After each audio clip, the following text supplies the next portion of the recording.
All right. Live for the third time with Stuart Morgan. It's always a pleasure to see how you're doing and see how life's treating you. I know that we have had probably half a dozen episodes that we could have published via text or phone call, and those probably would have been blockbuster shows. But Stu, it's good to see you and have you on. Yeah, likewise. Thanks for having me again. And I always appreciate your insights in things and have it as a sounding board as well. So, yeah, thanks very much. You know, as we were just talking, we could in this the realm that you're getting your doctorate in and you're a world class expert in, and that's how performance and what enables improvement of performance, real improvement, and not just going through motions. There's so many different directions we could go. I would say it's similar to in the U.S. You know, we have the phrase it's like the Wild West, meaning when the country was being Yeah, developed or growing, the Wild West, there was no law, there was no anything. It was just a free for all. But it seems like that there's so much in the mental side or the skill acquisition, development, implementation side that there's a lot of different ways we could go. So just warning the listeners ahead of time, this could go off on multiple tangents, but because there is so much to learn and maybe still so much that's unknown. But as we have our discussions, there's a lot that is known that is being either not paid attention to or neglected or set aside for basically comfort things to get a quick improvement at the range or in the putting green or wherever somebody is, but not the long lasting improvement that the players you work with and players in golf in general, I think, are craving. So with that, I think what you're talking about there is very much that paradigm of like performance and learning, and I think that I still I still think that people get this really, really mixed up. And like for me, like I see a lot of like this concept of, oh, we're going to do performance practice and we're going to have it absolutely chaotic, right? Where the challenge is really high, we're failing a lot and stuff like that. But if we look at how performance is the definition in skill, right? For what we kind of know, it's actually kind of, we want it to look good in performance and we want it to mhm. like boost the confidence and whatnot. And we don't necessarily need like long-term change or long-term development when we're doing performance. We want something that is maybe a short-term improvement. So I look at performance like, if I'm at a tournament with a player, right, and we've been like working on something and, over a period of time, but I'm at a venue or a major or at a DP World PJ Tour event and they're struggling with something, they need instant performance, right? So they need something that is going to be, we don't want learning really to take place. We want a real kind of like booster. And this is probably where I tend to get frustrated because I see so much stuff on, social media and whatnot, and they're going, oh, we need to do this. I mean, all we're seeing is like a performance fix in Mhm. that moment in time. There's no correlation to learning, because a learning session, if we were looking at it, is, or if we're focused on learning, would be quite messy, right? There'd be a lot of frustration because there's failure going on in there. We see a short-term decrement, so there might be a little bit of we've moved backwards a little bit, and that's where that frustration sometimes like kicks in. We are trying to encourage learning for a long-term like process, but we're also trying to do it at the right time, maybe away from a tournament if you're a competitive, golfer. But when I see somebody go, there's a quick before and after, this took, a minute, I'm going, well, that's just a performance fix. There's nothing there to say that this is going to actually retain and transfer into the world that player wants it to transfer into. How much in society today, around the world, with the advent and the development of social media, where and I think that you guys have Amazon in the UK. So I'll even use that as an example. So where you can, or Netflix, or whatever the medium is that people can binge watch something, they can get everything right now. They can post something on social media and they can get a dopamine hit. They can order something and get it in 1 to 3 days.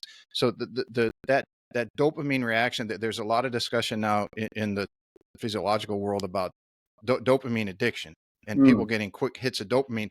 And I think Andrew Huberman talks about, if you're scrolling on social media and you notice that you've been there 5, 10, 15 minutes or longer, and you continue to scroll and you have no idea why, it's that dopamine Yeah. hit, and then all of a sudden it gets depleted. So do you think, in the golf world, as coaches, and you and I have done this a long time, I have seen that when you have, doesn't matter if it's a member coming in for the club championship the day before, or the member guest, or a junior that says, I got a tournament next week, or a tour level player that says, tour level we can set aside just for a little bit because that is a different animal.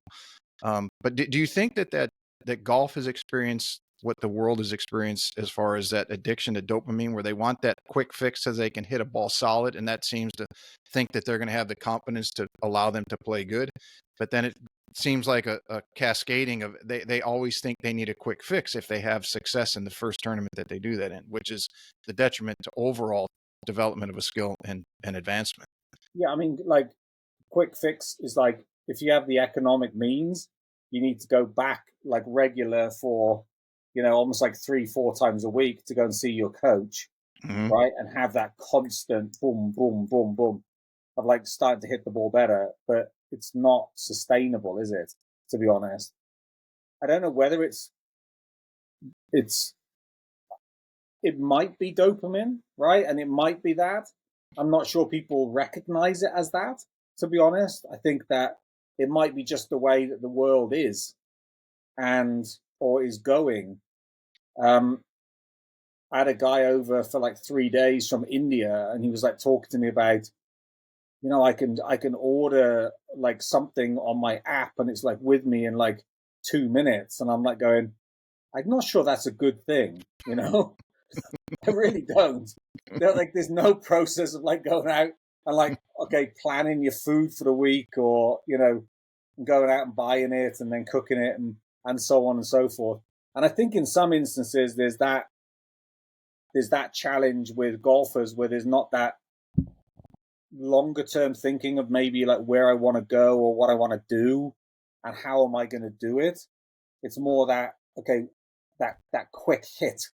Like right now, when I go for a golf lesson, I need that quick hit. But on the flip side of it, I think there's an unbelievable opportunity if somebody does decide, I'm not going to go down that road and I'm going to take that different path. So I think there's like swings and roundabouts there, but it takes a real conscious choice to go against what culture is like almost like throwing us into right now. I've been talking about this a lot, knowing that we were going to do this show for some time, and with other colleagues and friends who had achieved very high levels in different aspects of either their career or in the golfing world. And one in particular was a very good friend of mine. He was, this is 15, 18 years ago. He was in the seniors and the super seniors of the World Long Drive. And I think he said in 2011 or 12, at the World Championships, he was pound for pound the longest one in the world. He had beat Sedlowski by like 0.4 if you compared their pound Yeah. for pound. Just to kind of paint a picture of the level that this fellow is. But in the first or second round one year, he told me that he had one more ball to qualify to get to the next round. And instead of taking the normal course of action that most of us would, where we're going to bear down and try harder and focus harder, and we just make everything more restrictive without knowing it. He said he got himself to calm down, to breathe and relax. As he said, I got one chance to get this distance that I've only hit. I think it was only a couple of times he'd gotten it. So he said, I'm going to completely relax on this one so that I can move better. And he did. And of course he hits the distance he needs and then some, and then qualifies. But I found that very interesting in light of the discussion we're having today, and I remember from years ago I went to some martial arts seminars, and some of the very, very high ranking instructors would say the data they had. Now you got to remember, this is 20 plus years ago. Maybe Mm. it's spot on, but I might get this a little off, but to just paint a picture that at roughly, they were trying to get through to the younger students that you're not going to be able to consciously think of your movements. So you're going to have to practice so much that it's second nature, we'll say. Golfers will say muscle memory. Yeah. But they said, look, once you hit 100 beats a minute, so if there's a threat coming at you, I mean, another person, an adversary, or someone trying to hurt you, you hit 100 beats a minute, you're not going to be able to have your conscious thought to implement it and assess the threat. At 120, your conscious thought is basically going to be shut off. And at 150 plus beats a minute, or 60 beats, 160 plus, I think was the number, your vision goes to myopic. So it's the survival mechanism that kicks in that we have no control over consciously that is going to do this. So when I think the natural tendency is people if that's how our bodies are wired, the training for, let's say, a tour pro that's going to play in the Olympics or your DP tour or live or whatever tour they're playing, that they get under pressure, that the tendency of the human is to go to try harder, to focus more, etc. So I could see where training under the circumstances you could best mimic that, and doing specific training would be a benefit. But they need somebody like you to say, here's exactly how we're going to do this, because this is exactly what you need, instead of just saying, well, let's do all these things, and oh, you had success that one week, just repeat that and let's do the same training pro. That's not progress. That's not No, it's not. development. It's really not. And I think it comes back to, I was speaking recently to a number of people at like tour events and like, managers, some other coaches and whatnot. And what it fundamentally comes down to in that is the belief system we hold, right? Because specifically, I was speaking to this one guy and he was like, yeah, but you can't recreate that exactly the same, right? But so they've created this barrier straight away, right? I said, well, where does that come from? Like, I know we can't, but why do you think that we need to? I'm like, well, I don't know. Like, surely we need to, like, I said, no, we don't. So the evidence suggests that we just need to get some form of like task arousal or whatnot, or frustration or whatever, to be able to go, there's a dose response to that. So I'm able to kind of manage and deal with it ultimately. And that's why beliefs, again, like they tie into like almost like everything we do, right? They're like beliefs drive our behaviors from a day-to-day basis. Yeah, very much so. So when we're looking at these kind of things, it's like, well, so the thing was, this is your belief. Where's that belief come from? I don't know. It's just my logic going, it needs to be the same. How can it be the same? Well, it can't. Does it need to be the same? No, it doesn't.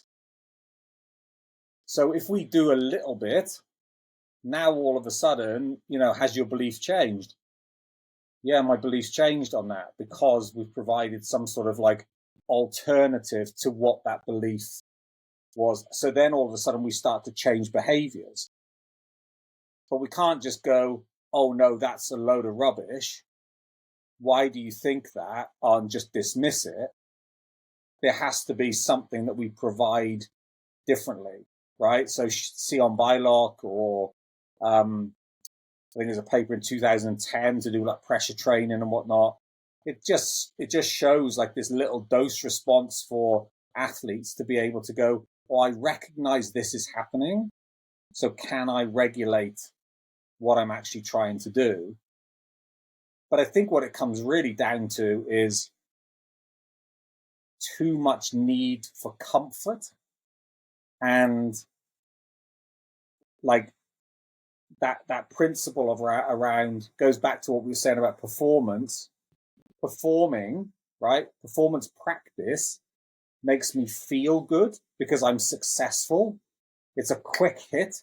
Oh, I'm good at this right now. There's minimal learning going on. It's an immediate short-term like technical change or something. A coach can see it really easy, and it's easily achieved. But if we want a long-term learning process, that's not the environment we want. That's an environment I want closer to a tournament. But if I want a learning environment and somebody's got 2 weeks off, then I want a learning environment at the start of that 2 weeks where we go, well, okay, what are we trying to change here? So we want a long-term behavioral change. That's what we're really looking for. The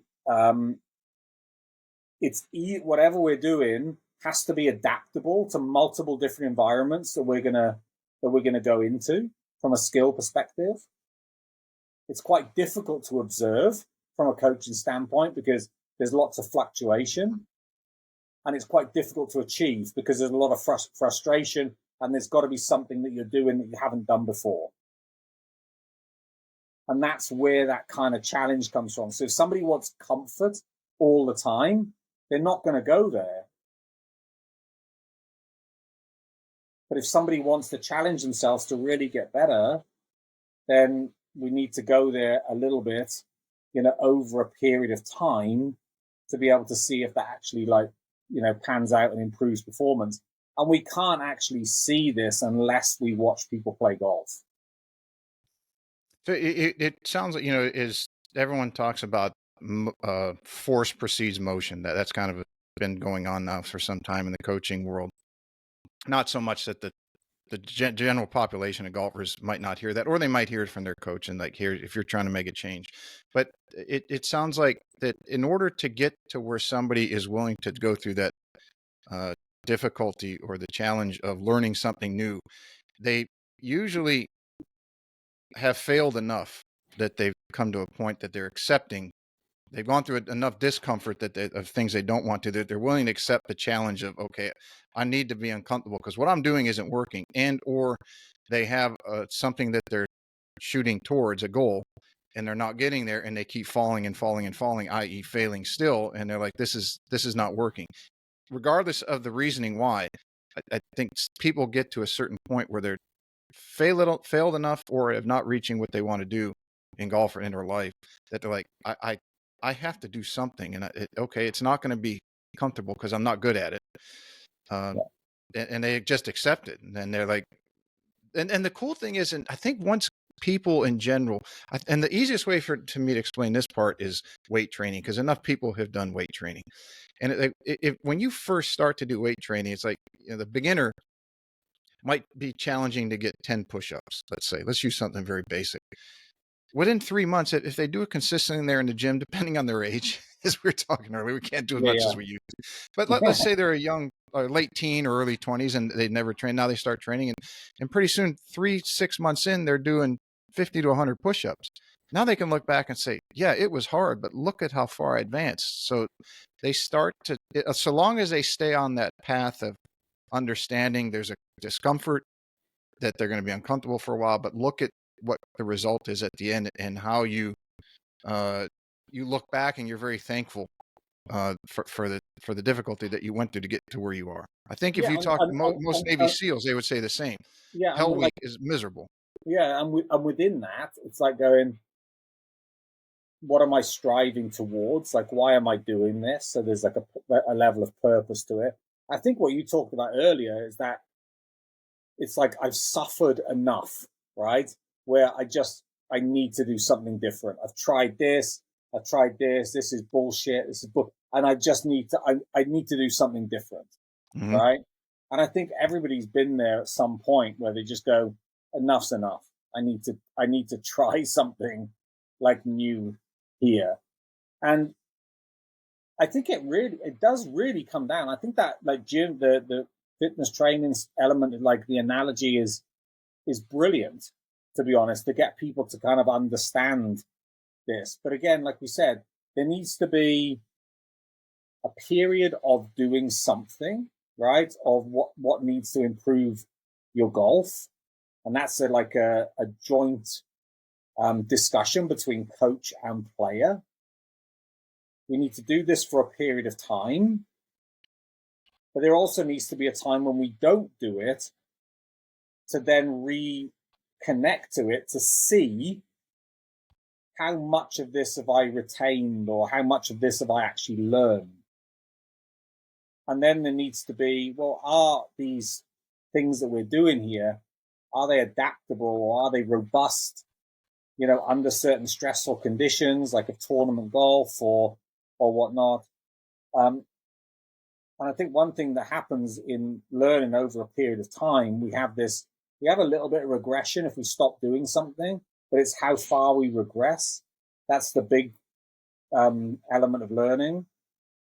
And also when we watch somebody play over a period of time, so there's like, we train, we play, we train, all these like back and forth, but there's an element of like, it starts to look easier. It starts to look, there's less conscious thought going on. They're taking less time to do it. They're not thinking about X, Y, and Z so much. They might be just thinking of Z, and that's when you start to see, okay, we're starting to move here. And when you start to move, again, that takes a little bit of time. Whereas you also can go, okay, I want to improve my ball flight from this to this. I'm going to go and take a lesson for half an hour. And that coach, if you turned up to them and said, I want to change my ball flight from this to this in this half an hour or this hour, that coach will be able to do that. And they will go away from that thinking, oh, I feel great, I can do this and whatnot. 2 weeks down the road, that they might not even remember what they did. So all of a sudden things are back to the way they are. So they had a performance moment, but it doesn't like stick around. Well, why does success seem to accelerate the ability to retain more of a change, and not having success seems to make it like it's not even happening?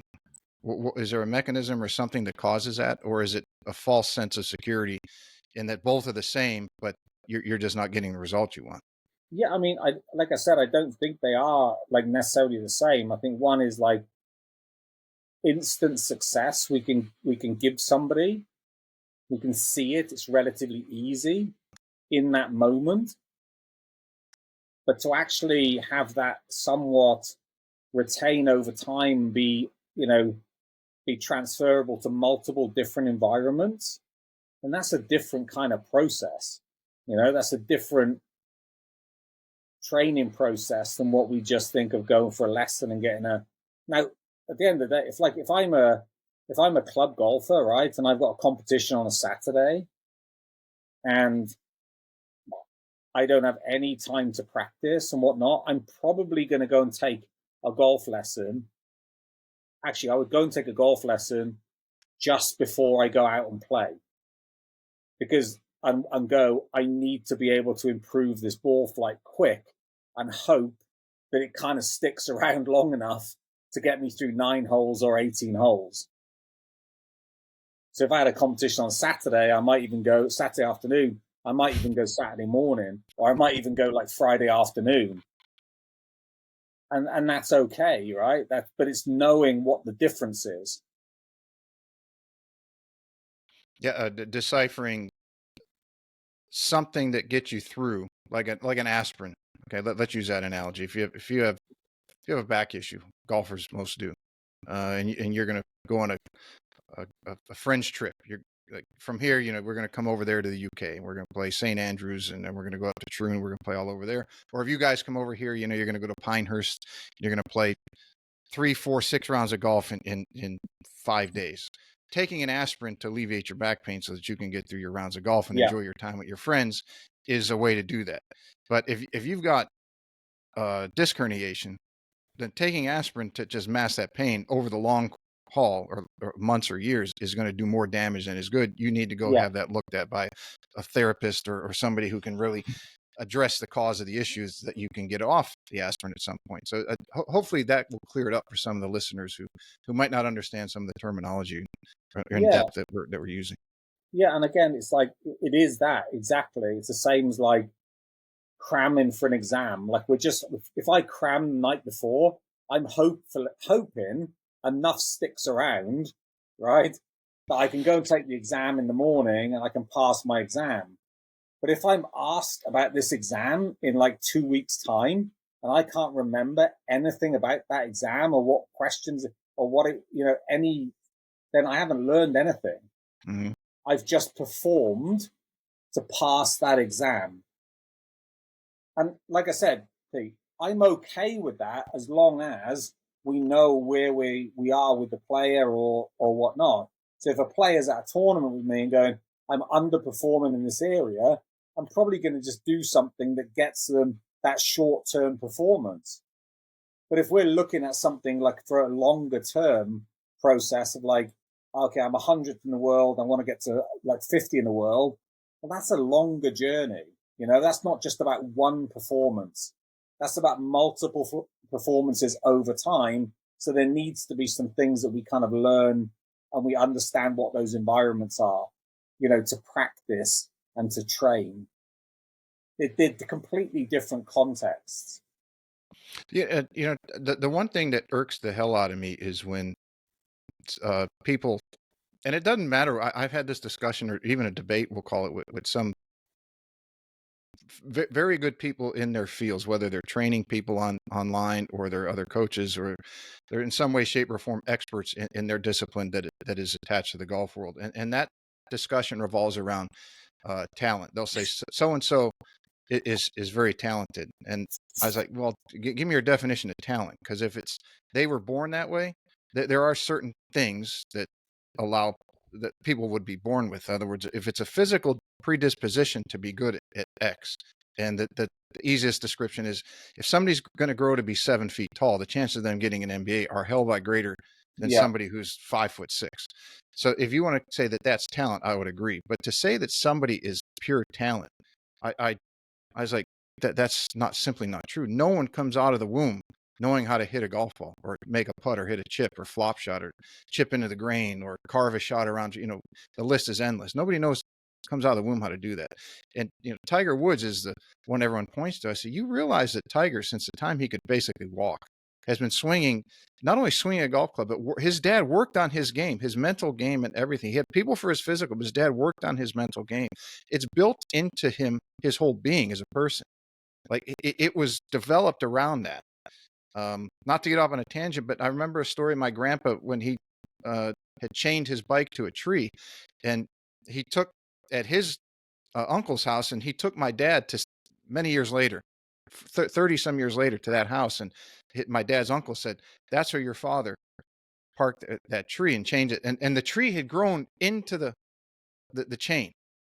Like the chain was still there. So I try to use that as somewhat of an analogy to say Tiger Woods, his golf is part of his, I don't want to say DNA, because somebody who's a biologist or somebody in that field said, no, that's not how it works. But my point is, his whole being is structured around his golf. And that is from the day he was born. So to say Tiger is pure talent, no, he developed that over a lifetime, where I don't think many golfers, let's say they pick up the game at 10 or 12 or 15 or 20 or whatever age, they didn't develop all that. And I think it And I was, think with Tiger, when you look at it, you know, the coincidence of a really hard driven military father and a Buddhist Thai mother, like, I'm sorry, like, you you have put all the those, ingredients. it's, but then you got, you know, you have to be able to put all that to kind of together. And I remember I used to coach a guy that grew up with Rory McIlroy, right? And he always said to me, he goes, don't buy into all the BS of people saying how natural Rory McIlroy was. He was grafting at his craft, you know, to swing it like this with his coach Michael Bannon for years and years and years. And he used to get really pissed off because he was almost like, no, hang on a minute. He's really worked his behind off here Mm-hmm. to be able to get to where he is. And you're just saying it's talent and pure innate talent. That's absolutely doing a disservice to like Michael Bannon and Rory McIlroy. They have absolutely put the work in here. I don't think people give enough credit, as we're talking about the mental aspect and approach to improvement and skill development, of the athlete's ability mentally to say, this is what I'm going to do, and I'm willing to endure ridiculous amounts of discomfort and pain to get to that level. And it seems to be that, I don't know who is the Jordan Peterson or somebody is talking about high achievers in the business world, that they're willing to go through enormous amounts of pain to get to the level they want to. And in, we could say the business world, that's time away from your family, might be Yeah, divorces or multiple divorces, yeah, less time with friends, enjoyment. So that they're sacrificing those things for financial freedom and status, that hopefully they can gain those things later. But athletes are not different in that they are human beings, and that they're willing to endure enormous amounts or copious amounts of discomfort to get to where they want to. yeah. And it goes down to that, like, we need balance in life, but I'm still yet to meet a really, really, really high achiever who has any form of balance in their life. They're totally driven towards what they want to achieve and whatnot. And it might come back and it might be unhealthy, you know, but that that's just the way some people are, right? And that's how they've, I don't know whether they get uh their validation in the world and whatnot, and they just keep going and going and going. You know, for me, I try and I try and be a bit more balanced. Try and spend some time, or as much time as I can, with my kids before they don't want anything to do with me anymore, and then we'll see what happens after that. To be honest, but I think also, like, you know we've been talking about, like, things that we have in this world, right, in this golfing world, and like we said, this skill world or this practice world is, there's a lot of information. It's been around for, like, since the 30s, but in its infancy, it's still very, very young, right, in what we're kind of concluding towards certain things. But one thing that I have recognized is, again, this this principle of the brain as a computer, right? What is now recognized as a metaphor, right? But it wasn't recognized as a metaphor for a long, long period of time, right? So we have these things of, like, okay, well, information from the world or what we want to do kind of comes in, we computate it in our brain, and then it produces an output. Well, that has some real flaws to me. Is that means, and I think there are a lot of people in this golf world that have been connected to this way of thinking, or this belief, right? Because it's come from somewhere. It's come from, I don't know, back in the 50s and 60s, when the computer was starting to come around.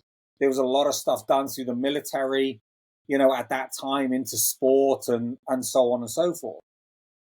But actually, if we think of it that way, and this is what we see in golf, is that variability or movement variability is bad, right? It's noise in the system that we have to get rid of.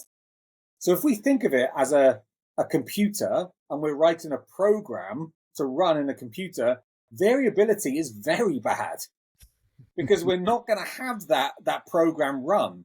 So if we're using that metaphor, and it's flawed, by the way, to actually connect to what we're trying to do in a practice environment, we're going to become we're going to become fragile, right? So there's a lady, Dr. Paula Silver, that talks about anti-fragility.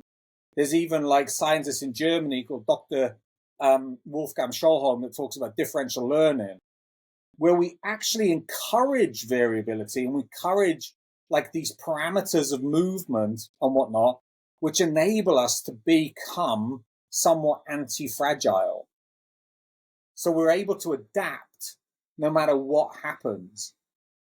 We're able to deal with whatever happens. Because what got me thinking about this, and I found this absolutely funny as F. I saw a video. I think Scott Fawcett qualified for the US seniors, right? Yeah. Yep. Right? So there's a video of him going, it must have been like blowing for like 2 days in his practice and whatnot.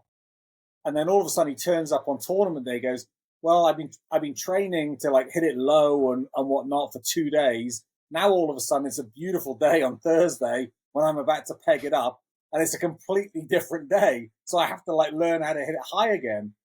But for somebody that actually says, well, no, I just repeat, repeat, repeat, I don't want variability, I'm thinking, what the hell's going on here? That's exactly why you need variability. You need to be able to go, whatever turns up, why would I be practicing day to day in a like pre-tournament to try and hit it low? I should be able to have that ability to actually move the ball with variability to do it. But I need to train that, Pete. Mm-hmm. That's what makes me anti-fragile. So when I'm practicing for those environments that I'm potentially going to encounter. Does that make sense? Yeah, you're so that you develop a reaction to it. So you're conditioned to something coming up, and you're not going to have a knee jerk reaction that sends you off in a different direction. Yeah, absolutely. So if I just go and I just try and, like a computer analogy, I try and take all the variability away, right? Because that's classed as bad and it's noisy to the system. So it's causing things that we don't want to do. And I'm on a driving range and I'm hitting it in a straight direction like this. Well, all of a sudden, I turn up at Troon, right, to go and play, and I've got wind hammering it off the left, right? I've got a fairway that's 20 yards wide, and I've got shit all the way down the right. What am I going to do? I don't have the tools to be able to deal with that. So when we're training and we're looking at this, I don't need to be working 2 days in an environment going, oh, I need to just hit it low because that's what the weather's doing today. No, I need to be training pre those events to be able to deal with whatever comes my way. And that's why variability in our training enhances us to become anti-fragile in our Makes total performance. sense. Do you know who Sebastian Junger, the author, is? No. He's a famous writer over here in the U.S. He wrote I think he wrote the script to the movie The Perfect Storm, the one about the fishermen that went out Yeah. back in the early to mid '90s, and he wrote the book Tribes, Tribes. So anybody out there, I highly recommend that one. It's not a long read, but it's a very good read. But Sebastian had spent a fair amount of time in Afghanistan in the early years that the U.S. troops were going over there, in some of the worst zones or places for fighting. And one thing he said he noticed was that when they were at base camp, that the infantry people were very calm and relaxed and enjoying. They play ping pong or they're doing whatever they're doing while they're on the base when they're not doing, they're not on their job. And the special forces guys, anxiety level was off the charts when they have nothing to do. But when they went into battle, it completely reversed in that Yeah. the infantry was anxiety ridden and the special forces were calm as could be. And he said what he found out was, in talking to the generals and everybody who does the training and the individuals, was the special forces had trained so much for variable training. I'm sure that they learned, you're going to learn how to shoot a certain way. They're going to teach you how to shoot better and do all these things better. So they have their baseline of here's what the skill is, and we're going to train you to do it. Now we're going to put it in every single imaginable instance, and we're going to make it the worst possible instance, because you're going to encounter that out there in the real world, and you guys are the best of the best. So there are many examples of this around the world, and you're talking about some of the best fighters on the planet that they're sending in to do the worst jobs. Be prepared for the absolutely worst thing to possibly happen. How are you going to deal with it? Yeah. I think Darwin actually said something very, very similar. He was like, I think he called it being fitted, because how fitted are you to your environment? So it's like we look at a golf world and it's like, I look at it like, okay, I'm elite junior, right? But I want to play the PGA Tour one day. All right.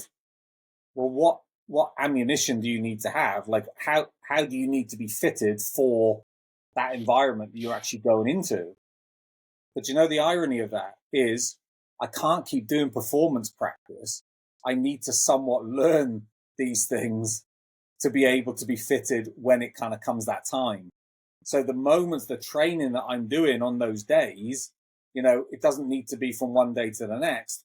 This is a process from being 18 to 24, 25 when they come out of college. This is what I'm kind of working towards. It's like Rory said when he was as a young junior. I think somebody said to him, well, you're never going to win the Irish Amateur hitting that ball flight, right, with driver. And he's like, I'm not thinking about winning the Irish Amateur. I'm thinking about playing the PGA Tour. So all of a sudden he's thinking, now they call this predictive processing. I'm predicting where I need to be. I'm learning the stuff, how to be fitted into that environment. But that takes a lot of heartache sometimes. That takes a lot of challenge. That takes a lot of willingness to put yourself into uncomfortable situations to actually do this. And it's not all the time, but it's like, it's really needs chunks of this over a career.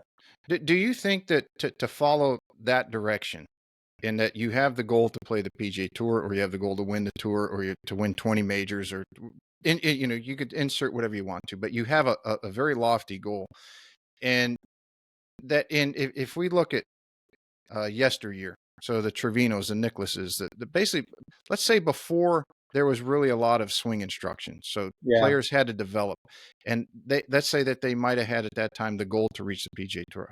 I think if you ask Lee Trevino, he was, I never had the goal to reach the tour. He didn't even know about it, really. He just worked at his game and got better because he enjoyed it. Let's just say a person at that time had the goal, and they learned how to develop that. Well, Hogan would be, I guess, a prime example of that. He wanted to continually improve, wanted to own his swing. So without technology to do it, because I argue with young coaches nowadays, like, well, what would you do if your TrackMan or your Flight Scope or your force plays didn't work, and you had a tour pro that was coming to you for the first time? What are you going to do? Do you have the skill to teach them without the device? The device is great, but do you have the skill? So I guess what I'm saying is some of these players, as Rory did, they knew where they wanted to get to, and they had that goal in mind. Instead, I think sometimes today people use too much information and overcoach, overteach, overanalyze, unless you have a lot of experience in all these things and know exactly how to decipher when your player needs something, then there's too much noise out there. And I give it another quick example that I had a post on Facebook about a half hour, an hour ago, and it was from Tim Ferriss's newsletter I get every week. And it was, there was a long quote in there from a book he had, and I'm not going to say the whole quote, but basically it was, you lose the signal when you take in too much noise. So if you're a stock analyst, you're going to look at once or twice a year where the data from the past, so that you can somewhat understand what's happening at present and have your predictions for the future. You start looking at that data monthly, and now your ratio goes from 1-to-1 to 50 or 35 to 1, which means you're losing your signal. You look at it weekly, and now you're going 50 to 52 to 1, and you look at it daily, now you're going 365 to 1. How well can you identify your signal if it's got 365 influences on it throughout the year? And I think that the modern golf, you could use the same thing, is that if a player has a bad round, they're automatically calling you, hey, we need to fix this. It's like, whoa, we need to take a step back. We don't need to see your launch conditions. We don't need to see your face path.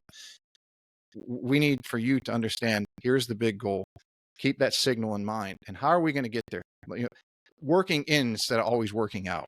Yeah, and I think as a coaching perspective, and I learned this off a guy called Mark Bennett, who has a really fantastic program, Performance Development Systems, PDS.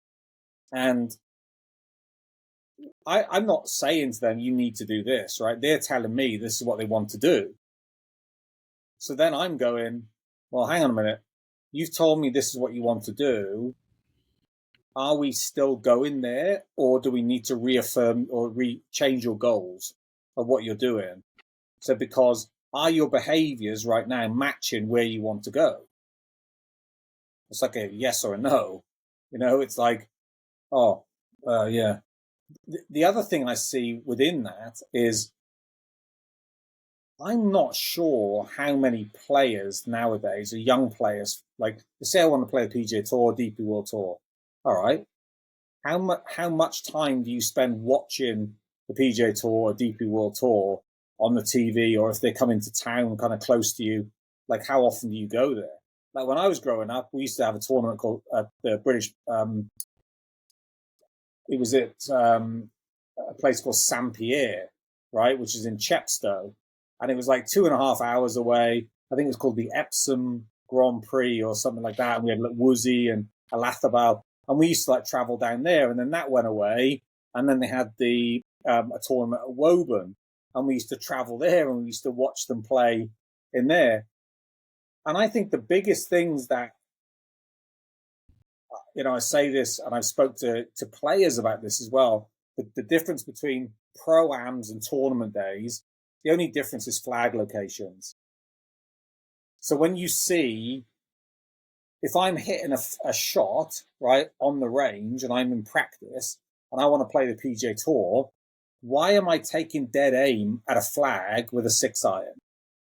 I need to be learning the trade of going, well, I need to aim this 20 feet left of this if it's a right flag. I need to be able to kind of like aim this 20 feet right of it and draw it in or whatever, because those are the skills that I'm going to need. And I don't know, I think some players intuitively learn that, as they go through the levels. But I think some other players need to be guided towards that. What do you need around the greens? Well, if you're playing the PGA Tour, you're going to be chipping more out of the rough than you are from the fairway. So why are you practicing so much on the fairway? There's all these little like signals that are telling us, hey, this is where we need to go. Are we trying to fit you to the environment in the future, or are we just trying to fit you for the environment now? And it's a juggling act, right? Because we still want to perform sometimes, in that moment. But that's where that training periodization comes in. I'm performing now. Now we're in a learning phase and we're trying to learn to where you want to go. All right, now we're in a performance phase. Right, let's do this. Now we're in another learning phase. So we're always kind of like spinning the wheel. But a lot of people don't want to go there, Pete. They just want it to be good all the time. The prime example of that in coaching that I've used a lot is Butch Harmon. It's like Butch has got I don't know Butch. I have a lot of friends who know him. I'd love to have him on here to ask him. But if you look at Butch's career of work, I mean, he took, what was it, three players at number one in the world. I mean, So you're taking one of the elite golfers on the planet. We'll say top 10 golfers in the world, and you're taking them to levels that only a select few have gotten to. That takes a special amount of knowledge and skill on what that player needs. I mean, everybody sees what he did to their swing, and he has his theories on swing and how you should swing, and somebody might disagree with that. But I would love to ask Butch, how does he identify through his career? Because he did not, and obviously now in the last 20 years, we have a ton of technology. I don't know how much he uses. I know his son does. I know Claude III uses it quite a bit. Now, Claude's got the benefit of his dad, and he's got the benefit of technology, so that's a double whammy. But I would love to ask Butch what he did with certain players and how he identified what they were doing wrong in an era that wasn't full of technology to get them to go from a top 10 to number one. I think he has the harshness of his dad, but I think he has the charm. I think he is a brilliant talker, and he's, I'd want him literally standing by me if I'm getting ready to play, a big tournament final round and whatnot, because he's just going to talk about shit that just that has no relevance. But if it is relevant, then he's able to kind of like to deal with it. From what I've read about him, and again, I've read about his dad, and I think it's very contextual what he talks about. I think he talks a lot about, like, there was stories of him. I think Claude has said this as well, where he's asked Tiger, well, if you have this type of flag with these type of greens and whatnot, what type of shot are you going to hit into like a back right flag, on this type of condition?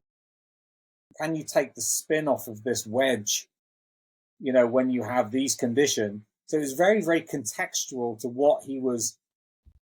Ultimately, what he's talking about is how can you adapt what you have to multiple different environments? Like, I mean, I was lucky in 2007, 2006. He was working with Hank Haney at that time, and we had at the Grove in the UK. I was director of instruction there. I got to walk 18 holes with him in a practice round and like chat to Stevie Williams and chat to Hank Haney and watch him do what he did. And I've never seen somebody in so much control of their golf ball in my entire life. You know, just like different flag locations. Like sometimes you hit it harder, sometimes you hit it softer. You know, sometimes you curve it, sometimes you wouldn't curve it. You know, the ability to access certain pockets of the green and have pure control over spin and trajectory was just a, you know, and from what I see now, I don't know him personally, but I see that level of ability in Scotty Scheffler as well.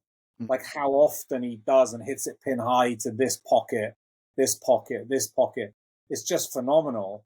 And we see this through, you know, a lot of history as well. Faldo, brilliant iron player, being able to move, you know, shots into pockets on greens and control spin and whatnot. Greg Norman was different. Greg Norman was a world number one. He was a phenomenal driver of the golf ball.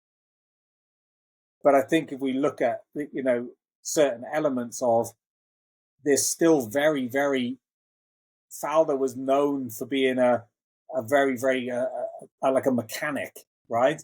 But when you talk to him, he was completely the opposite of that.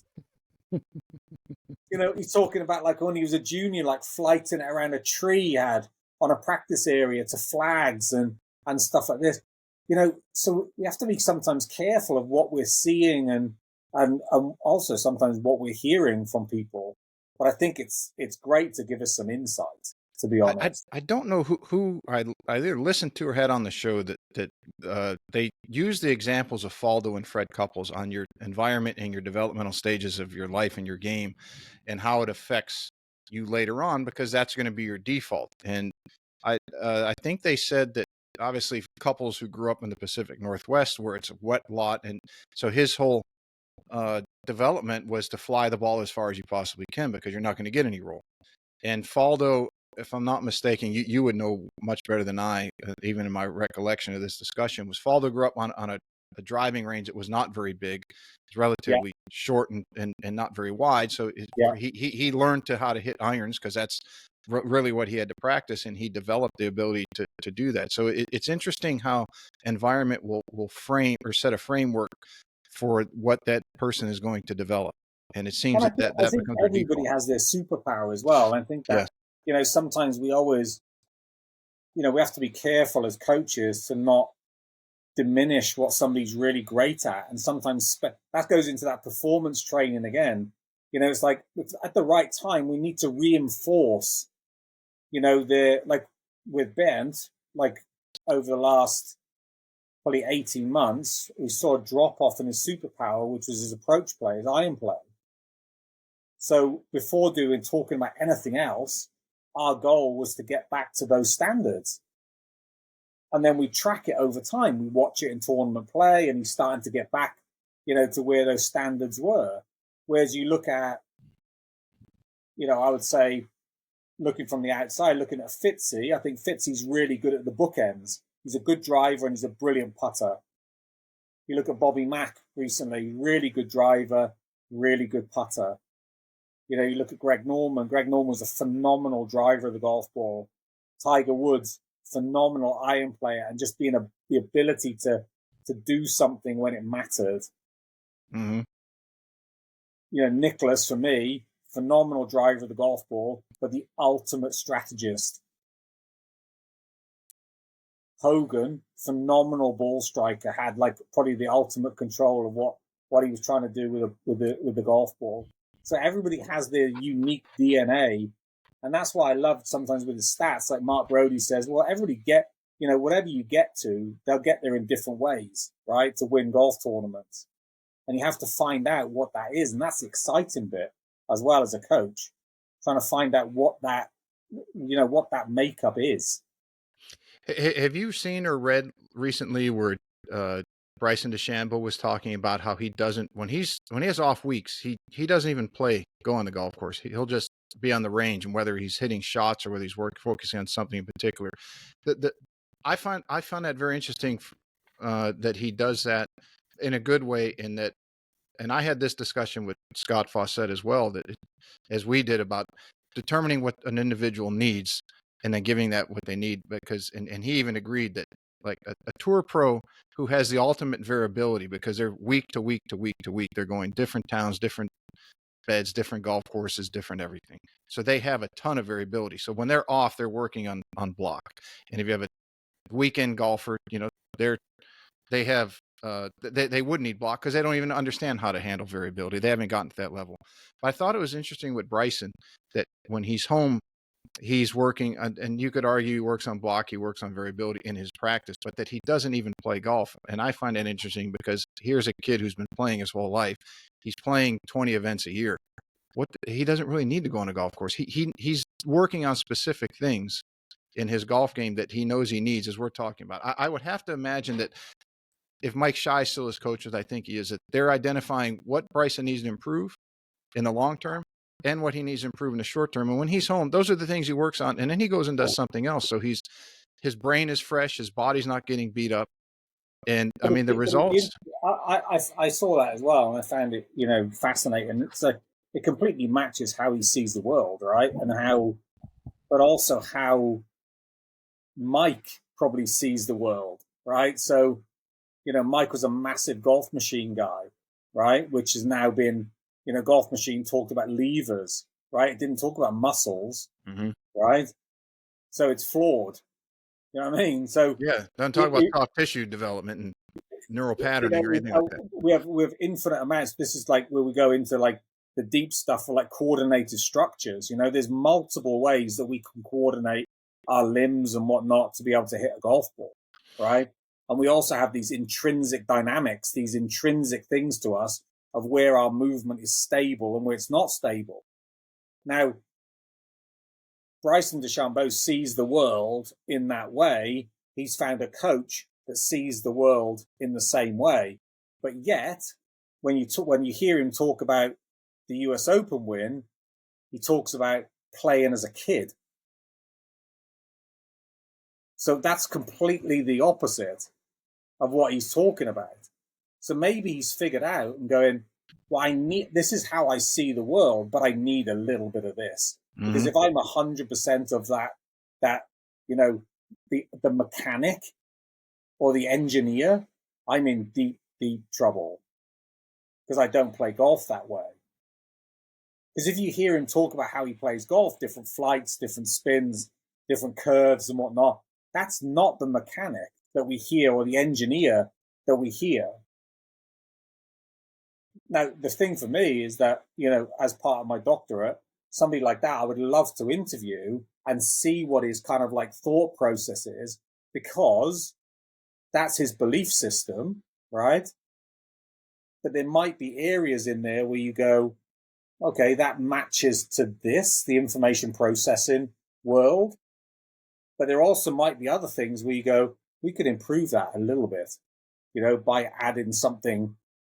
Because if he's working on something, like from a mechanical standpoint, there might be benefits of him testing that in his off weeks, playing 4, 5, 6 holes, and actually seeing what that works like. Yeah, there has to be. I would just make a very, very far-fetched guess that the bookends of Bryson are going to be very creative-minded.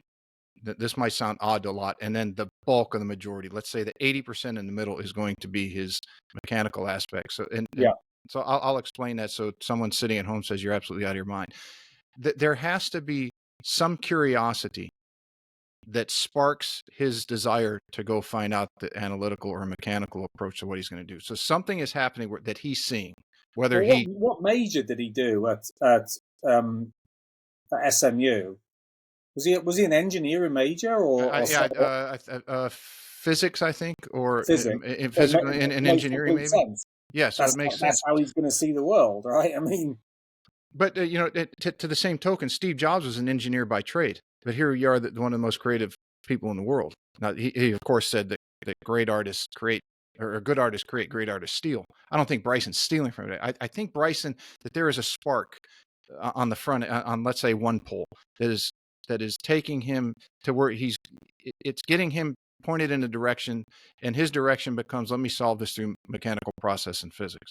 But Yeah. then he takes all that and he puts into place. And I think this is where, as you mentioned, this is the part that maybe he was missing, or he realized he needed a small dose of at the end to implement it in the play of the course of a golf round. Now let me add this to the mechanical things that I do about my swing, about my equipment, about how I lay out a golf course, and all these other things using, I think he still works with Scott on Decade, but all these things that are structural, let me add this little bit of child's play, per se, Yeah. for lack of a better term, to it. And now you've got, for him, what is your complete package? So let's say 10% on the front end, 10% on the back end, 80% in the middle is mechanical, but he's able to make that work for him.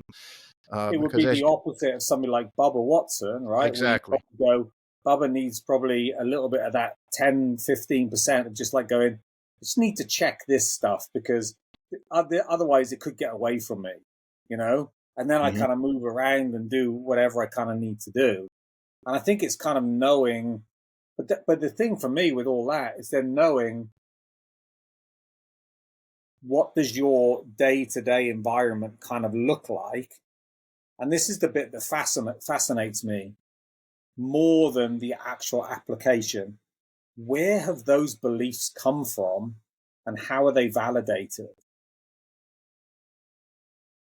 So the people we've asked in like our pilot study, like right now, it's heavily weighted on the golf coach that they see to where their beliefs come from. But then when I ask, where did the beliefs of your golf coach come from? The player goes into like this death stare and going, I have no idea. Like a real like panic of like going, holy shit, like, I don't know. But also then where else have those beliefs come from to how you train on a day-to-day basis? I think the best figure it out, right? And they figure it out through trial and error. But I think if you start asking better questions at the start of these things, you can shorten that time period down. You know who does a great explanation of that is Dr. Stu McGill, the back Yeah. engineer. I guess it would be his technical term. In that they're, because I've worked with Brian Carroll, one of his proteges, and when you go to see them, you're spending at least 3 hours with them, Oh, and really? you Okay. yes, and usually the first 2 hours is just conversation. And the reason that they developed it that way is they wanted to know you as a person, first of all, Yeah. exactly what we're talking about now, what your belief system is, what you do, what your life is like, what you want to do in life, what's important to you. And these things come out through the course of a conversation, and they don't ask you point blank, what is your belief system? They just have a conversation with you. And through, I guess Dr. McGill's been doing this 40 plus years, he's getting pretty good at it. And he's teaching it to people like Brian. And then after at least an hour and a half, pushing 2 hours, then they will go into their physical assessment. So by the time that they get to that, they have a very good idea. Where does it hurt? What activities do you do, and what movements do you do that cause this? Well, when you do this, does it hurt as well? Well, not so much. Okay, does it? So they're nailing down where the cause of the problem is. Then they do their physical assessment, and then they know. One of his thing is that they try to trigger the pain, so that now they know what causes it, and now they know Yeah. how to fix it, or at least get it back to where you can enjoy your life and attain whatever you want to. But I don't see that much in the golfing world. So if you and I changed our format to say, if someone wants to come work with us and say, okay, it's a 3 hour, the first initial lesson is 3 hours, and It here's should be initial 3 hours, and then it should be a minimum of 6 months. yes. Ultimately, and like and that's and yeah, that should be the and they're going to look at us like, are you out of your mind? I can go see Joe yeah, Smith yeah, an hour, or a mile down the road, and I can just go in for an hour. It's like, yeah, but are you going to, what's your goal? Do you want to improve, or do you want yeah. a Band-Aid?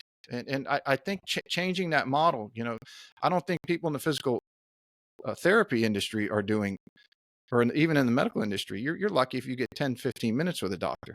And here Yeah, but they the are thing, doing the three funny hour thing with sessions. this, Pete, is that we've like, as part of my doctorate, we have this like thing called a practice map, right? That the player fills in before the interview, and it just gives us like an overview of like, what did you do? Was there a coach present for how long, right? And we have this. pre-tournament and then like weeks off, right? So they kind of almost like a journal. And every one of them has come back so far, and we're only in the pilot phase, and gone, irrespective of the interview, I found that so valuable because I never realized I did so much of this, or I did this, or I did.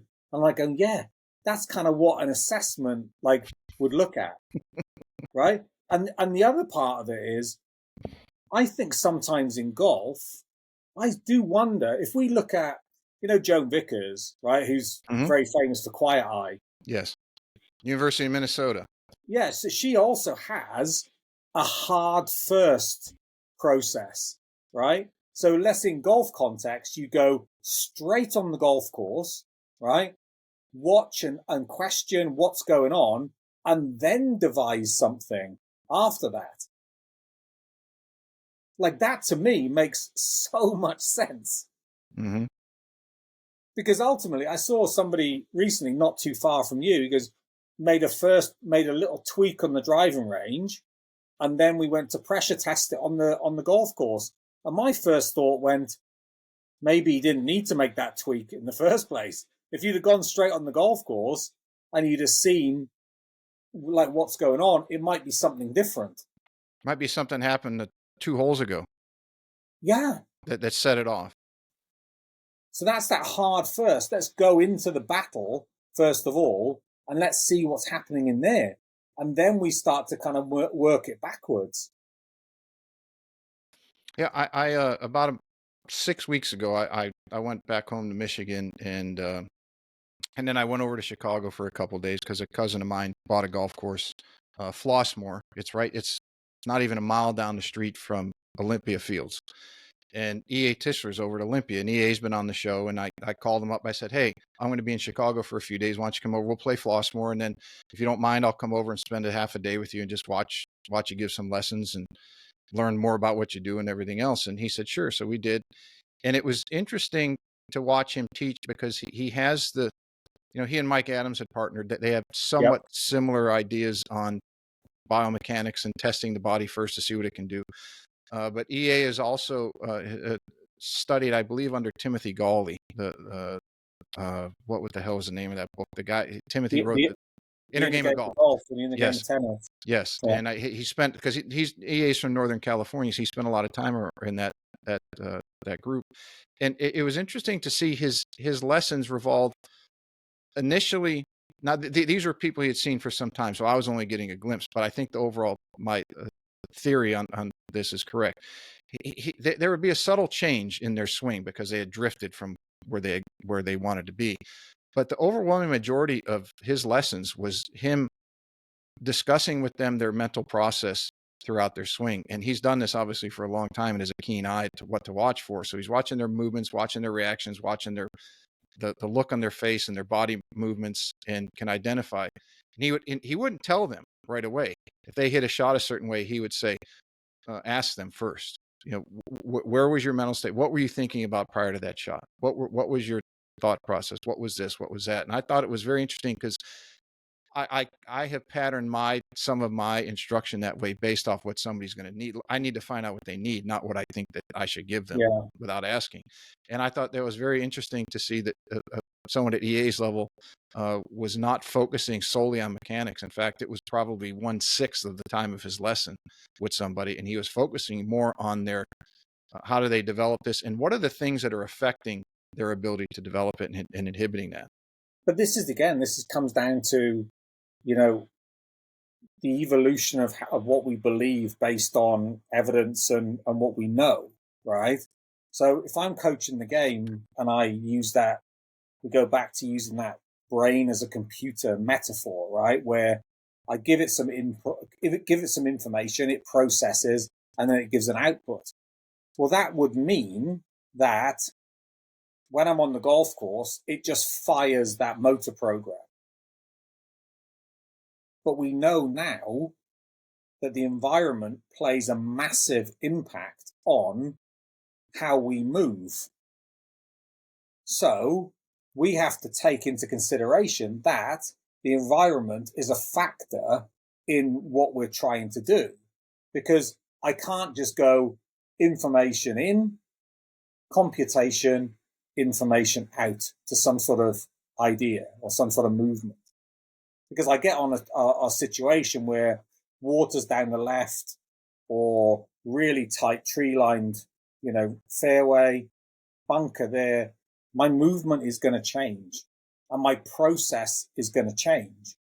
So that goes much more towards less of that computer metaphor and that belief system, and much more towards we have to take into consideration task, person, and the environment. Because if we don't take those things into consideration, then we're not doing service to that individual.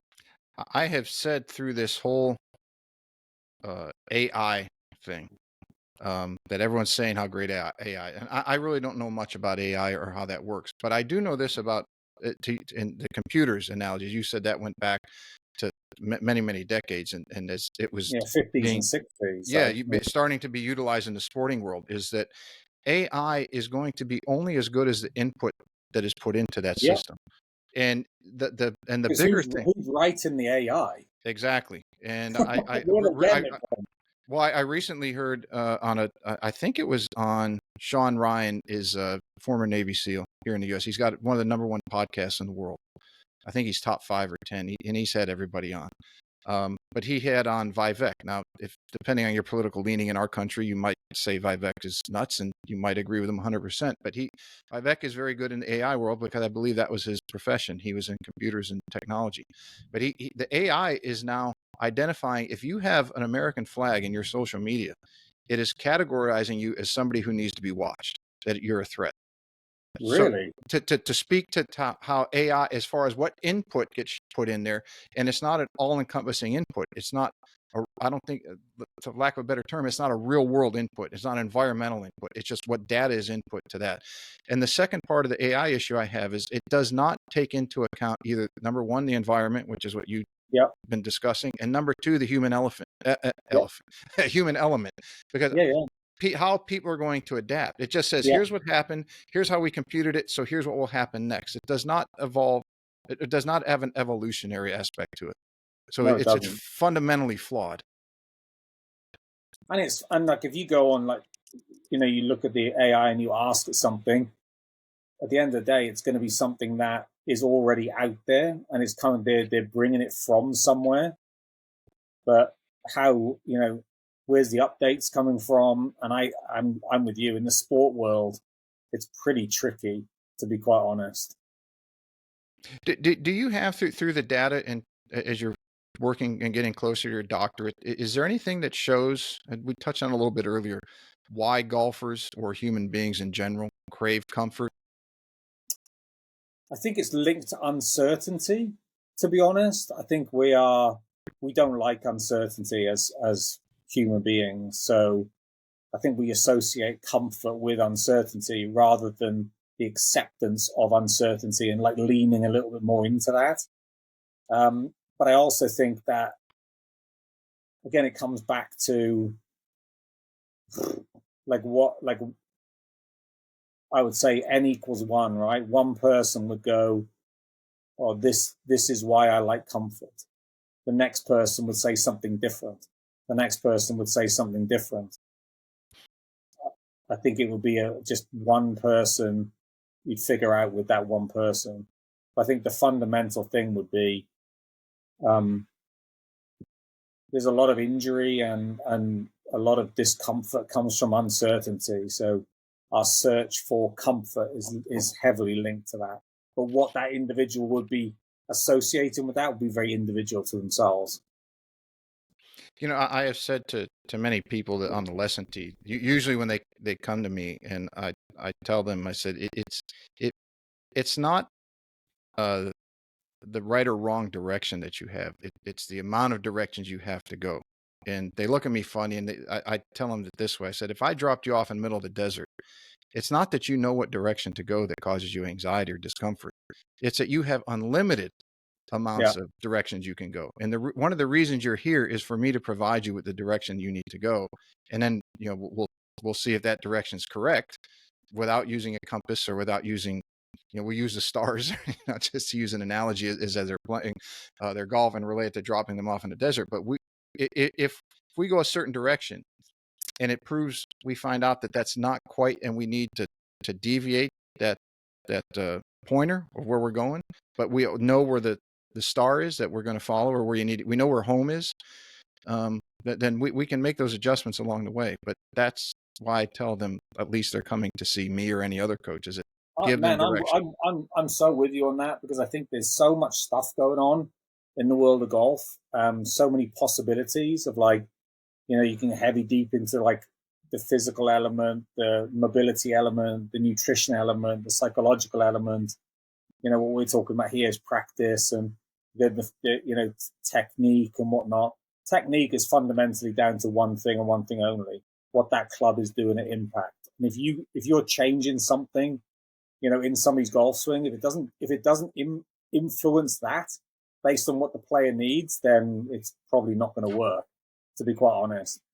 But when a player comes, it's really, really important to go, you have all these infinite things, but the nuts and bolts of it are, this kid from India recently, he came and goes, I'm doing this and doing this. I watched him play for 18 holes on day one. I said, it doesn't matter. You don't drive it better, you're not going to play professional golf at the high level. So let's just get the first principles of what driving it better kind of looks like for you. And let's work through that and then see where that gets us. Because if you're playing more stuff, he plays in India, he's playing more stuff from the cut grass, then he's going to do okay. Right? And if you see it with players, they can get so carried away with so many things and not really focus on one project. If somebody's listening to this and they're at Belfair, that or they're in Hilton Head, or they're in Des Moines, Iowa, or Northern California, or in the UK somewhere, and they're not able to get to you at the basic level, what would be your advice to them? Would it be to say, okay, first go evaluate, just give me your basic evaluation for, here's how I hit here's about how many fairways I hit, here's about how far I hit it, here's about here how many greens I hit, here's chips, putts, here's my physical, I need to I know I'm not that strong, I know I'm not that flexible, or have somebody evaluate them. Is the first step to evaluate where they are, and Yeah, then determine where they want to get to? I would still say, if they can, I mean, you do an evaluation like that, and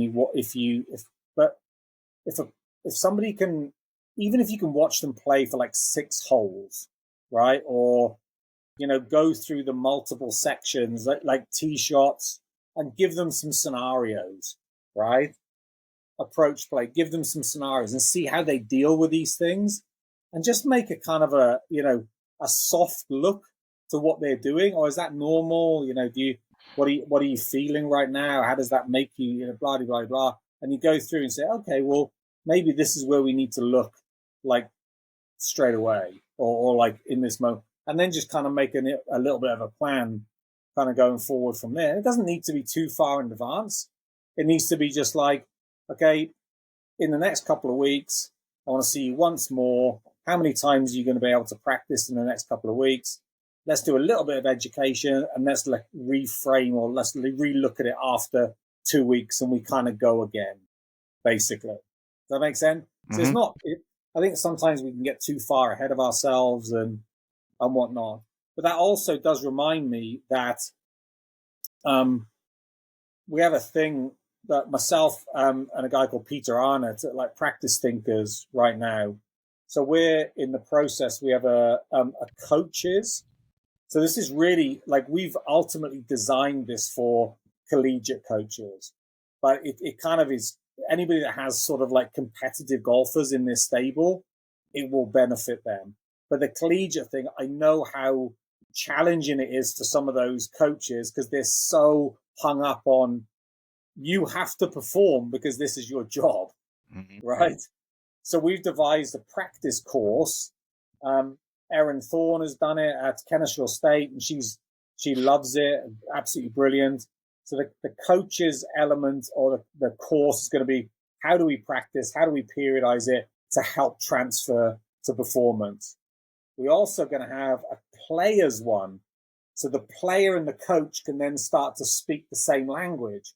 So let's say, so Erin, as an example, she has 4 new players coming in, right, for this new year. So she's going to go and say, we need to do a little bit, or they need to watch a little bit of education before they come in to their freshman year. So they're starting to speak in the same terminology. And then we also have the app that's going to be available very, very soon that ties it all together. So the coach and the player can start to see what training and how they're periodizing their training linked to competitive golf. So it's like that whole package that goes together. And again, we have a goal. We think that it's really going to be beneficial to collegiate athletes and coaches because of how performance is related and how it's very much about setting up practice for their players around tournament play. So we're pretty excited about this, to be quite honest. It's like covering a lot of things that we've done some market research that college coaches just don't have, but they're just held so highly accountable for performance ultimately. Yeah, that is very important at the collegiate level because they're only allowed so much structured practice Correct. for a season. Not many people know that. I don't know, is it 20 hours a week? I think I think it's 20 hours in season and maybe like 8 or 9 hours like out of season.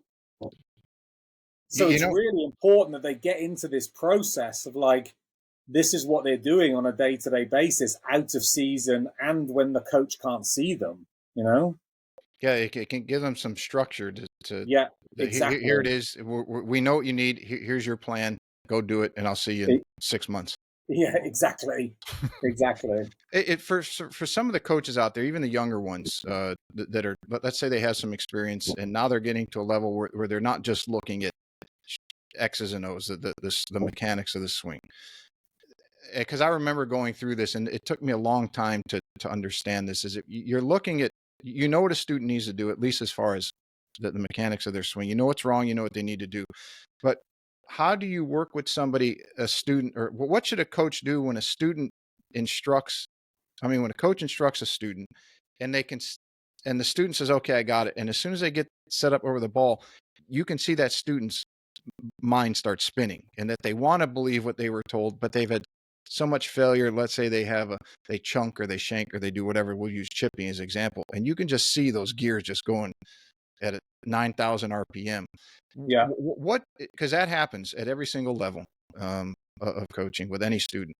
What is the direction a coach should take in instances like that? Yeah. So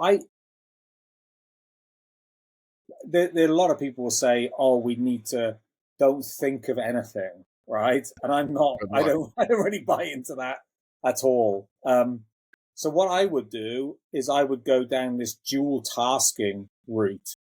So we've done some really quite interesting testing on this with Driver, actually, where we've got players to recite their cell phone number backwards, actually, as they're executing the task.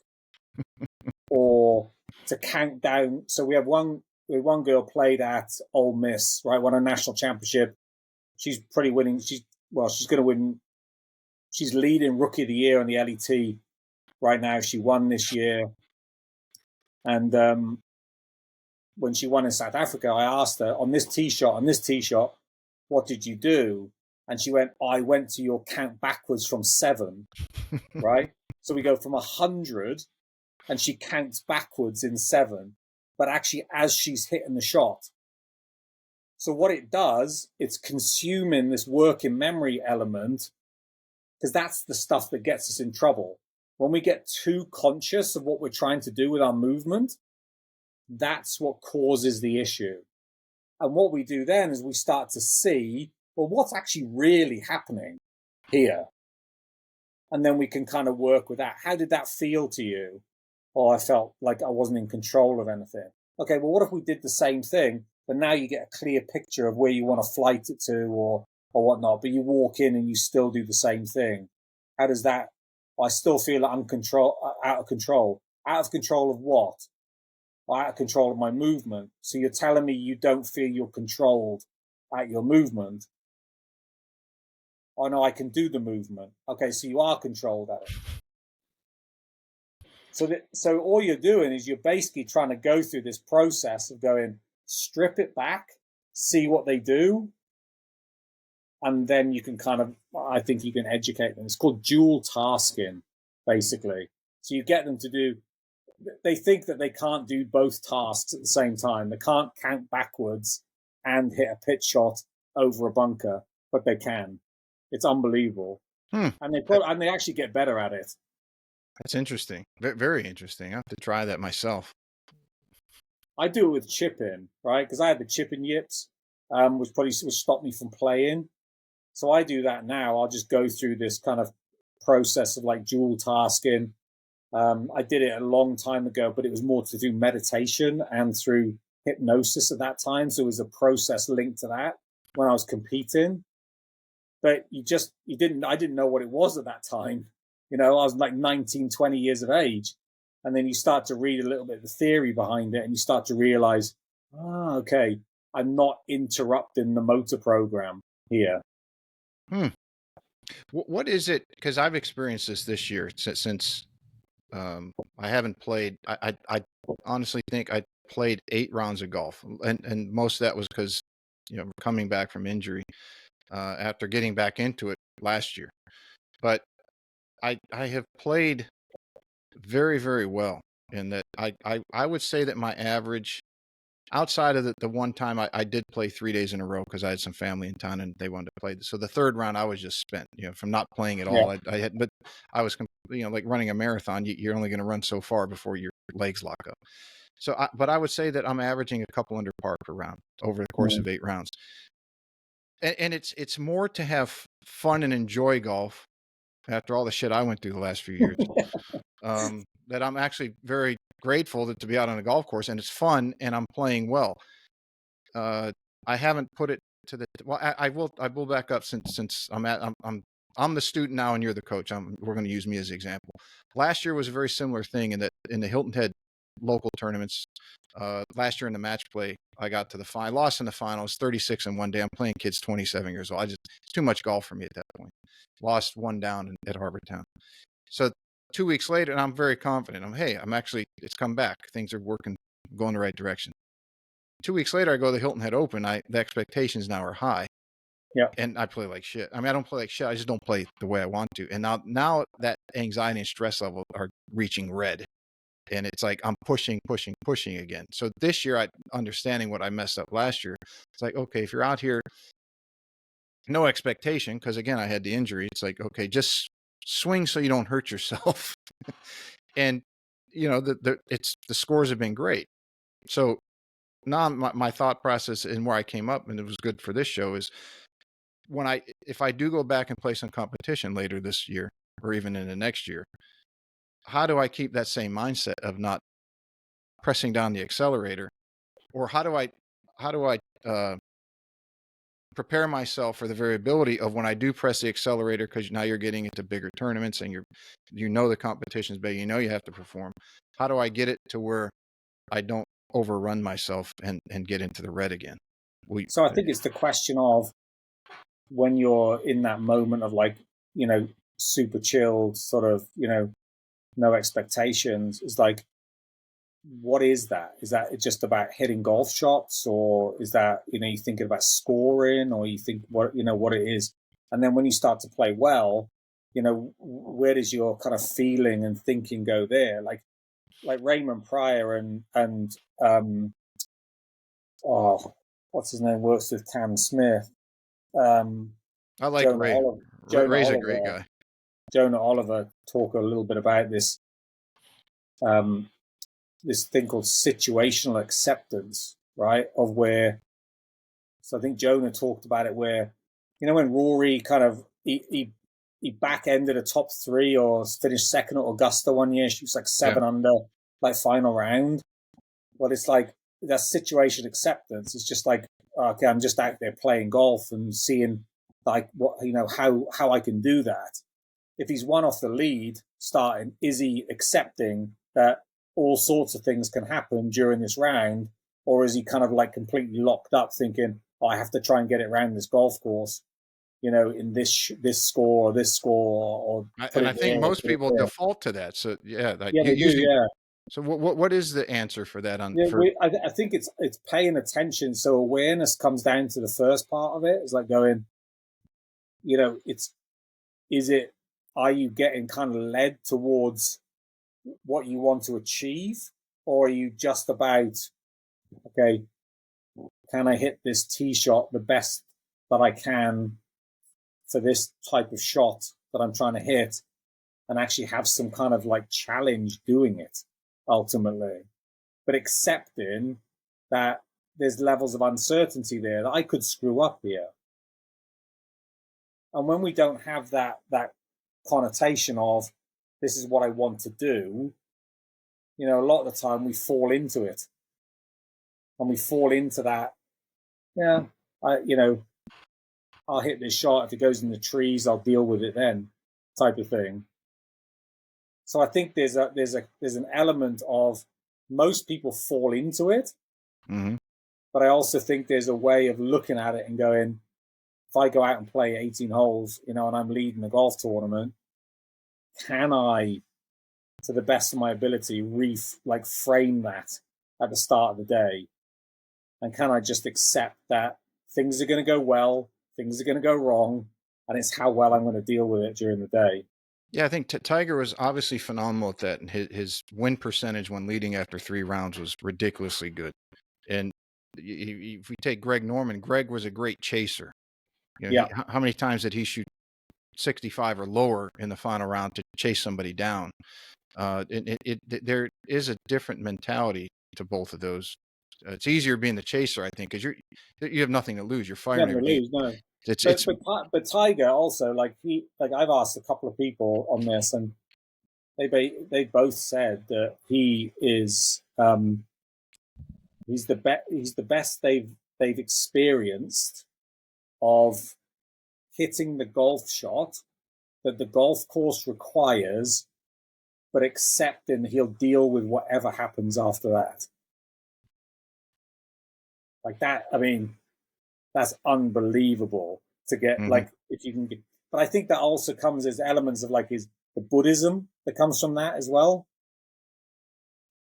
That level of peace. I'm just executing this little fade shot off this lie to that flag. I'm just going to do the best that I can at that, and deal with whatever comes. But I think that when you see people that pull off so many miraculous shots, as somebody like him, and Seve was the same, it is only about that shot. Because if it wasn't, they wouldn't pull off the shots Yeah, that they pulled they off. couldn't do it. No. Scheffler has that look to him, and this is very similar to Tiger. That I mean, it was very illustrated Augusta this year. If he missed a shot, well, first of all, he knew where to miss it. I mean, you look at his shot on Sunday at 11. Like Yeah. even my girlfriend said, "Why is he aimed so far right of the green?" I said, "Because he knows that Yeah, exactly. Yeah. he knows if he'll make 5 at worst if he misses the green." But Yeah. his and I don't. This is a question I would have for you: is are they comfortable in that because their short game is so good? And now maybe going back to when they were kids, you'd have to ask Randy Smith or somebody in Tiger's camp. Like, did they develop their short game because they started missing shots and they somehow figured out, well, if I'm going to miss shots and this is the norm, I better get good at this so that I don't have to hit it inside of 5 feet every hole to shoot. I think he's underrated in his creativity, Scotty Scheffler. Like, people get so bent out of shape of he doesn't look normal and how he does things, whatever normal is, right? Mhm. But you see, I think he chipped in from the back of 2 at Harbour Town, and the flag was just literally just on that knuckle, at the back. Mm-hmm. And he's pitched it in from long right, as he's playing, and you're thinking, to even have the audacity to try and even play that shot, Like most people are just like pitching it up in the air and accepting like 10 feet past. You know, he's like bumping it up into the bank with like gap wedge or lob wedge or whatever it is, and like pitching it down. You're thinking, man, that's like. But again, I'm a. If somebody plays the game like him, I see the game the same as he sees it. I see the game the same as Tiger sees it. I see it curving into flags and like taking sides out through curves and stuff like that. But what it takes to be that type of player is it's just about what the canvas is giving you. So if I'm standing there in that moment at the postage stamp in Troon and I know that wind's literally humming into off the left, it's playing 100 yards, right? But I know that the front part of the green, I cannot go past the front edge of those two coffin bunkers, then I need to be able to play the shot that's going to get me to that. That's what the golf course, that's what the canvas is asking me to paint at that moment in time. I always remember this moment when Bernd won in Denmark in 2019, 16, short par 3, back to front, playing with Bob in the last round, right? And Bob's as a front left pin. And it's like, it's got, you know, you're thinking, okay, Bob's hit his shot, tried to pitch it as far up the green as possible and spin it down. He's a lefty versus a righty, which is slightly different. But he's kind of missed it, short right, doesn't get up and down, makes 4. Bernd's just stood there. He could have hit a hard something and spun it down the slope, but he just took spin off this little gap wedge and just like flighted it down, pitched it into like 2 feet, makes 2, has a 2-shot lead going down 17. And it's just about playing, and that's why I think he is, and that's why he's won 8 times on the DP World Tour. He's playing the shot that the golf course requires, rather than getting caught up in the situation. You can screw up, right?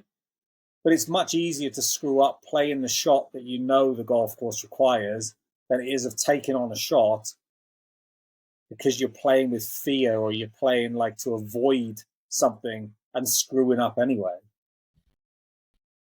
Yeah, I unknowingly, years ago, when I was playing a lot, I had a friend who was a good player in the section, and he asked me, you know, do you get nervous going at par 5s and 2? And I thought it was an interesting, weird but interesting question, because at that level, you know, you're looking to shave quarter stroke off your round, Yeah. to get to the level you want to. And I was actually surprised at my response that it just kind of came out. I said, well, if you're trying to carve a 3-wood, 13-degree 3-wood from 280 yards, yes, maybe that's a little stupid if you're doing it in the final round and you're going over water to a peninsula green. But if you know that you have the skill set to hit a shot to a par 5 and 2, then you have to trust yourself to hit that shot. Yeah. And if you don't pull it off, then you didn't pull it off. But if you're hitting a Yeah. hybrid into a par 5, yeah, and you're on a flat lie, you need to go for it. Why would So you lay up? what you're talking about there is playing the shots within your action capabilities to what you have, but backing yourself to do it. Like you're not getting caught up in the situation. You're just going, this is in my skill set here, so I'm just going to take it on. Mm-hmm. And, you know, I explained some of these things to some friends who are, I mean, they're 10 handicaps or 12 handicaps. And they said, well, how do you hit this? Because, you know, you played at a high level. I said, well, how would you hit this shot? Like, well, I can hit that. No problem. I said, okay, then do that one. And it plays a slope. Or I'll say, you're really good at hitting. You're really good at your gap wedge. So play it up that slope and let it run down. And you mean I don't have to flop it over the bunker and try to land it short-sided? And I'm like, no, that's, you know, you're good at this. Do that. Like it's that simple. I'm like, yes, you do what you're good at, or what you've become good at. It's not absolutely not doing stupid shit. Oh, we've talked about a lot, as usual. Yeah, I also need to go. So, but I'm always appreciative of your time, and we could rabbit on for days. I think. I got to get over there at some point. Come visit and hang out and just do golf stuff and maybe have a drink or two. Sounds good. All right, Stuart. Thanks for stopping in. We'll check you out next time. Anytime. Later. Let me see. Leave it open